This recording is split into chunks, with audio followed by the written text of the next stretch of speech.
Finally Farha کو سلمان اور مہرو کی ساری حقیقت اور سارے کھیل کا پتہ چل جاتا ہے۔ فرحہ سوچتی ہے کہ اگر میں زین کو مہرو کے بارے میں ساری سچائی ایسے ہی بتا دوں گی تو کہیں زین اپنے ساتھ یا مہرو کے ساتھ کچھ برا نہ کر دے۔ ظاہر ہے کہ مہرو کے ساتھ برا کرے گا تب بھی زین کو جیل کی سلاخوں کے پیچھے باقی کی زندگی گزارنا پڑے گی۔ فرحہ اپنے بیٹے کی مینٹل سٹیٹ کو دیکھتے ہوئے اسے اسٹریٹ فارورڈ کچھ بھی بتا نہیں سکتی، نہ ہی سمجھا سکتی ہے۔ اس لیے وہ سوچتی ہے کہ اب مجھے بہت پلاننگ سے مہرو کی حقیقت زین کے سامنے لانا ہوگی، کہ بجائے اس کے کہ میں زین سے کہوں، زین خود کہے کہ میں مہرو کے ساتھ مزید رہنا نہیں چاہتا۔ دوسری طرف سلمان کا شک مہرو پہ جاتا ہے کہ اس نے جان بوجھ کے مجھے نقلی پیپرز بنا کے دیے ہیں کیونکہ اسے مجھ پر ٹرسٹ تھا ہی نہیں، اور ویسے سلمان پہ ٹرسٹ ہونا بھی نہیں چاہیے، اسے پتہ ہی ہے کہ وہ مہرو کے ساتھ کتنا بڑا دھوکہ کر رہا ہے۔ خیر اب سلمان مہرو کا نمبر بلاک کر دیتا ہے، اس سے بات بھی کرنا گوارا نہیں کرتا اور مہرو سے کہتا ہے کہ اگر تم چاہتی ہو کہ میں تم پہ یقین کروں تو مجھے پراپرٹی کے اصلی کاغذات لا کے دو۔ مہرو اب کسی طور بھی سلمان سے دستبردار نہیں ہو سکتی کیونکہ شاید اب جا کے مہرو کو سلمان سے سچی محبت ہو چکی ہے۔ خیر اب مہرو کو کچھ سمجھ نہیں آتا تو اپنی ماں عالیہ کو ایک دفعہ پھر استعمال کرنے کا سوچتی ہے۔ عالیہ کو روتے ہوئے کال کرتی ہے کہ آپ کی دوست فرحہ نے میرے ساتھ بہت بڑا دھوکہ کیا ہے۔ بظاہر تو یہ گھر اس نے میرے نام کر دیا ہے لیکن جو کاغذات میرے حوالے کیے ہیں وہ جھوٹے ہیں۔ عالیہ کو حیرت ہوتی ہے کہ مہرو کو یہ سب کیسے پتا چلا، تو مہرو فی الحال یہ بات ٹال دیتی ہے کیونکہ جانتی ہے کہ اگر عالیہ کے سامنے سلمان کا تذکرہ کیا تو امی بھی میرا ساتھ نہیں دیں گی۔ جبکہ دوسری طرف مہرو اب آگے کی پلاننگ کر رہی ہوتی ہے، باہر بیٹھی تو فرحہ اس کے پاس پہنچ جاتی ہے اور مہرو سے کہتی ہے کہ مہرو تمہاری حالت مجھے کافی خراب لگ رہی ہے، ایسا کرتے ہیں کہ کل مل کے تمہاری ہی گائناکولوجسٹ کے پاس چلتے ہیں تاکہ میں بھی پتہ کر لوں کہ تم اور بیبی ٹھیک تو ہو نا۔ مہرو تو پہلے ہی تپی بیٹھی تھی، سارا غصہ فرحہ پہ نکالتے ہوئے کہتی ہے کہ آپ تو ایک بات کے پیچھے ہی پڑ جاتی ہیں، مجھے اگر محسوس ہوگا میری طبیعت ٹھیک نہیں تو میں خود ڈاکٹر سے بات کر لوں گی، آپ کو فکر مند ہونے کی ضرورت نہیں۔ تو یہاں فرحہ مہرو سے کہتی ہے کہ کہیں تمہیں یہ ڈر تو نہیں کہ اگر میں تمہارے ساتھ ڈاکٹر کے پاس جاؤں گی تو مجھے تمہاری حقیقت کا پتہ چل جائے گا، جو راز تم نے مجھ سے چھپا کے رکھا ہے۔ اب تو مہرو ایک دم سے پریشان ہو جاتی ہے کہ فرحہ کو کہیں پتہ تو نہیں چل گیا، لیکن فوراً سوچتی ہے کہ فرحہ کو کون بتا سکتا ہے، کم سے کم سلمان تو نہیں بتا سکتا، حالانکہ سلمان نے ہی فرحہ کو اس حقیقت سے آگاہ کیا ہے۔ خیر مہرو اپنے اس راز پہ ایک دفعہ پھر پردہ ڈالنے کی ناکام کوشش کرتی ہے اور فرحہ سے کہتی ہے پتہ نہیں آپ کو کیا ہو گیا ہے، کیا بولے جا رہی ہیں، مجھے تو آپ کی باتیں سمجھ ہی نہیں آ رہی۔ تو فرحہ بھی سیدھی مدعے پہ آتے ہوئے مہرو سے کہتی ہے کہ اب مزید ایکٹنگ کرنے کی ضرورت نہیں ہے کیونکہ ہمیں یہ بات پتہ چل چکی ہے کہ تم اس گھر کی خوشی کو مار چکی ہو۔ یہاں تھوڑی دیر کے لیے مہرو کا رنگ تو اڑتا ہے لیکن وہ مہرو ہی کیا جو اتنی جلدی ہار مان جائے۔ فرحہ کے سامنے ایک دفعہ پھر مکرتے ہوئے کہتی ہے کہ یہ کس نے کہا ہے آپ سے، جبکہ ایسا کچھ ہے ہی نہیں۔ تو فرحہ کو مہرو کے اس ڈھیٹ پنے پہ غصہ آ جاتا ہے اور کہتی ہے کہ میں یہ کھیل تمہیں اب مزید کھیلنے نہیں دوں گی کیونکہ آلریڈی تم نے مجھے اور میرے بچے کو بہت بے وقوف بنا لیا۔ اور مہرو سے کہتی ہے کہ میں زین کو تمہاری ساری حقیقت بتا دوں گی کہ تم وہ ڈائن ہو جو اپنی ہی اولاد کو کھا گئی، تاکہ میرے معصوم بیٹے کو ہونے والی اولاد کا چکمہ دے کے مزید بلیک میل نہ کر سکو اور اپنے مفاد کے لیے استعمال نہ کر سکو۔ اب یہاں پر تو مہرو سچ میں پریشان ہو جاتی ہے کیونکہ اس کی ماں جو آنے والی ہے اور مہرو کو یہ ٹینشن ہوتی ہے کہ اگر امی کو میرے اس جھوٹ کے بارے میں پتہ چلا تو وہ تو میرا ساتھ نہیں دیں گی۔ اور اتنے میں عالیہ بھی پہنچ جاتی ہے، ابھی مہرو کے ساتھ ہی بیٹھی ہوتی ہے کہ آنے دو فرحہ کو، میں پوچھتی ہوں نا کہ آخر میری بیٹی کے ساتھ یہ سب کھیل کیوں کھیل رہی ہے۔ اتنے میں فرحہ بھی وہاں پہنچ جاتی ہے تو عالیہ اس پہ چڑھ دوڑتی ہے کہ جب تم رشتہ لینے آئی تھی تب تو تم نے بڑے وعدے کیے تھے کہ میری بیٹی کو سر آنکھوں پہ رکھو گی اور اس کی ہر خوشی کا خیال رکھو گی، اور اب تم نے میری بیٹی کے ساتھ کیا کھیل کھیلنا شروع کر دیا ہے، گھر اس کے نام لگانے کا کہہ کے تم نے جھوٹے کاغذات اسے تھما دیے، جس پہ فرحہ بھی ایک اور بم پھوڑتے ہوئے دونوں ماں بیٹی کے سامنے کہتی ہے کیونکہ میرے بیٹے کے ساتھ شادی سے پہلے مجھے یہ نہیں پتا تھا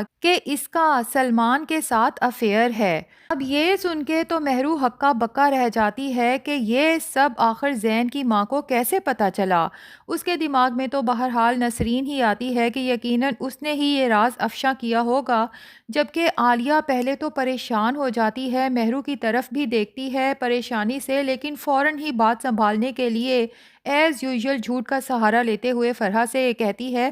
کہ بھائی میری بیٹی حسین تھی، اس کے لیے بڑے رشتے آتے تھے، اگر سلمان بھی اس کے پیچھے پڑا تھا اور اس سے شادی کرنا چاہتا تھا تو اس میں میری بیٹی کا کیا قصور؟ جس پہ فرحہ عالیہ کو کلیئر کرے گی کہ تمہاری معصوم بیٹی ابھی بھی اس سلمان کے ساتھ کانٹیکٹ میں ہے اور میرے بیٹے کی آنکھوں میں دھول جھونک کے اس سے ملتی بھی رہتی ہے۔ یقین نہیں آتا تو پوچھ لو اپنی بیٹی سے۔ اور شاید یہاں پر فرحہ مزید عالیہ کو یہ بھی بتا دے کہ تمہاری بیٹی نے تو تم سے ایک اور جھوٹ بولا جو کہ مجھ سے بھی بولا اور میرے بیٹے سے بھی۔ اس کی پریگننسی تو کب کی ختم ہو چکی ہے، لیکن یہ اسی جھوٹی پریگننسی کا نام لے لے کے مجھ سے میرا گھر ہتھیانا چاہتی تھی۔ یہ تو شکر ہے کہ میرے وکیل نے ٹائملی مجھے اچھا مشورہ دے دیا، ورنہ میں تو اپنا گھر بھی کھو دیتی، اور اس مکار لڑکی کی اصلیت سامنے آنے کے بعد ظاہر ہے کہ میں نے اسے اپنے بیٹے کی زندگی میں بھی نہیں رہنے دینا تھا۔ یہ سب سننے کے بعد عالیہ کے پاؤں تلے سے تو جیسے زمین سرک جاتی ہے کہ مہرو میرے ساتھ بھی اتنے بڑے بڑے جھوٹ بول رہی تھی۔ اب لگتا یہی ہے کہ مہرو کے کام اس کے اپنے ماں باپ بھی نہیں آنے والے، بالکل ہی بے سہارا ہونے والی ہے، کیونکہ فرحہ ظاہر ہے کہ زین کو سمجھائے گی کہ ایسی جھوٹی لڑکی سے رشتہ رکھنے کا کیا فائدہ، اور دوسری طرف مہرو جب بالکل ہی بے آسرا ہو جائے گی تو سلمان کو کانٹیکٹ کرنے کی کوشش کرے گی اور سلمان مہرو کو بتا دے گا کہ وہ مہرو سے صرف اپنی انسلٹ کا بدلہ لے رہا تھا، ورنہ وہ تو اب رملہ سے محبت کرتا ہے اور جلد ہی دونوں شادی کرنے والے ہیں۔ دوسری طرف جناب ابھی تک ریحان نے مریم سے محبت کا اظہار تو نہیں کیا، لیکن پتہ نہیں کیسے مریم کو خود ہی احساس ہونے لگا ہے کہ اس نے زارا اور ہادی کے درمیان غلط فہمی کی دیوار کھڑی کر کے بہت بڑی غلطی کر دی ہے، کیونکہ ایک طرف ہادی ہے جو بالکل ہی پریشان رہنے لگا ہے، خالہ بھی ہر وقت اداس پریشان رہتی ہیں، اور اب تو ہادی کا اسی پریشانی کی وجہ سے ایکسیڈنٹ بھی ہو گیا، جبکہ دوسری طرف جب مریم کو خالہ سے پتہ چلتا ہے کہ زارا اور اس کے فادر کی بھی حالت بہت خراب ہے، اور عدیل صاحب چونکہ آلریڈی ہارٹ پیشنٹ ہیں اور ان کے لیے یہ ٹینشن جان لیوا بھی ثابت ہو سکتی ہے، تو مریم کے اندر کی انسانیت پتہ نہیں کیسے جاگ جاتی ہے اور اسے اپنے کیے پر افسوس بھی ہوتا ہے۔ وہ فیصلہ کر لیتی ہے کہ ہادی اسے نہیں مل سکتا، لیکن اس گھر کی خوشیوں کے لیے زارا اور ہادی کا ایک ہونا بہت ضروری ہے۔ تبھی پہلے تو مریم یونیورسٹی میں زارا سے بات کرنے کی کوشش کرتی ہے، لیکن زارا مریم سے صاف کہہ دیتی ہے کہ مجھے تمہاری کوئی بات نہیں سننی، اور اب تو میں تمہارے راستے سے بھی ہٹ چکی ہوں، تو اب تمہیں میرے ساتھ کیا پرابلم ہے۔ اب یونیورسٹی سے تو زارا گھر چلی جاتی ہے۔ مریم گھر آنے کے بعد زارا کو فون پہ کانٹیکٹ کرتی ہے اور ریکویسٹ کرتی ہے کہ زارا مجھے ہادی کے حوالے سے تم سے کچھ ضروری بات کرنی ہے، جس کے لیے میرا تم سے ملنا بہت ضروری ہے۔ جبکہ زارا مریم سے تنزیہ کہتی ہے کہ اچھا تو اب ہادی کی باتیں مجھے تمہارے تھرو پتہ چلیں گی، لیکن ایک بات کان کھول کے سن لو مریم، نہ تو مجھے ہادی کے بارے میں کچھ جاننا ہے اور نہ ہی میرے دل میں اس کے لیے کوئی جگہ ہے، اس لیے آپ تم اور ہادی کھل کے اپنی لائف انجوائے کرو۔ تو یوں جب زارا بات نہیں سنے گی، مریم کو آخر کار ریحان کا ہی سہارا لینا پڑے گا، اور ہو سکتا ہے کہ مریم اپنی تمام غلطی ریحان کو بتا بھی دے، اور یوں ریحان ہی زارا سے کہے گا کہ آپ کو ایک بار مریم کی بات سن لینی چاہیے، مجھے لگتا ہے کہ اس کے بعد کافی غلط فہمیاں دور ہو جائیں گی۔ زارا اول تو مریم سے نہیں ملنا چاہتی، پتہ نہیں کیسے تیار ہوگی، بہرحال جب مریم کی بات سنے گی تو مریم نہ صرف اپنی غلطی پر زارا سے معافی مانگے گی بلکہ اسے بتا دے گی کہ اس سب کے بارے میں تو ہادی کو کچھ پتا ہی نہیں، وہ تو ابھی تک پریشان ہے کہ پتہ نہیں زارا کو کیا ہوا ہے اور وہ میرے اوپر کیوں شک کر رہی ہے، اور مزے کی بات یہ ہے کہ ہادی کو یہ بھی نہیں پتا کہ کس کو لے کر شک کر رہی ہے، کیونکہ مجھے تو ہادی اپنی چھوٹی بہنوں کی طرح سمجھتا ہے۔ اب مریم کی یہ سب باتیں سننے کے بعد اور ریحان کی شیورٹی کے بعد زارا کو نہ صرف ہادی کے لیے افسوس ہوگا بلکہ اس بات پر شرمندگی بھی ہوگی کہ میں نے ہادی کی محبت پر شک کیا، لیکن زارا کا دیکھا جائے تو شاید عالیہ کی محبت کے دھوکے کے بعد زارا کو اب سب کی محبت پہ شک ہونے لگا ہے۔